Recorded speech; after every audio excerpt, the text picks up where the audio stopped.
An estimated 500 elite Afghan soldiers who fought alongside the British are expected to become eligible to come to the UK after a previous decision rejecting their applications was overturned.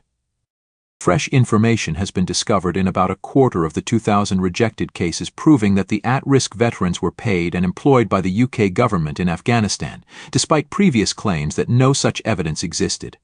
A review had been launched by the Conservatives in February. Luke Pollard, the Minister for the Armed Forces, told the Commons on Monday that the emergency reassessment reflected the problems that have dogged the Afghan resettlement scheme under the previous government. Pollard said there had been 2,000 cases in which there had been an inconsistent approach to decision-taking. Of the cases that had been reviewed under Labour, the minister said we are expecting an overturn rate of approximately 25%.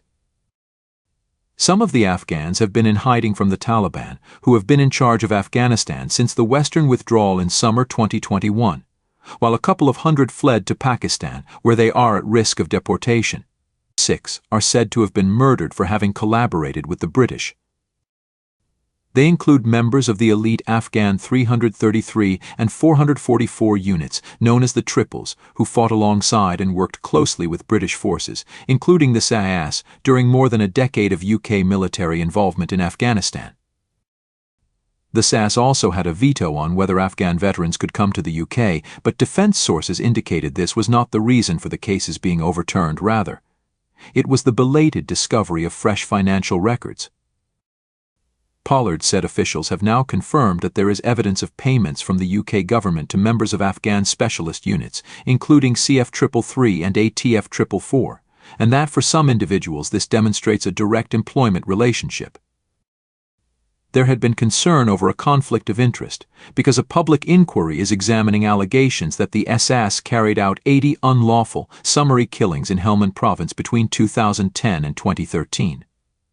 Afghan veterans may in theory be able to give evidence that contradicts the SAS position. In February, the then Minister for the Armed Forces, the Conservative James Heappey, said we do not hold comprehensive employment or payment records for members of the Afghan Special Forces. He said they had reported directly to the former government of Afghanistan. Pollard, his Labour successor, said he had seen no evidence suggesting there was a deliberate effort to prevent eligible Afghans from coming to the UK. Conservative ministers had acted in good faith, Pollard said, and he placed the blame on problems with information flows between government departments. I am clear that this sort of systems failure is not good enough, he added. The unexpectedly rapid takeover by the Taliban after the US-led withdrawal led to the UK announcing several schemes to allow Afghans who had helped the British to come to the UK.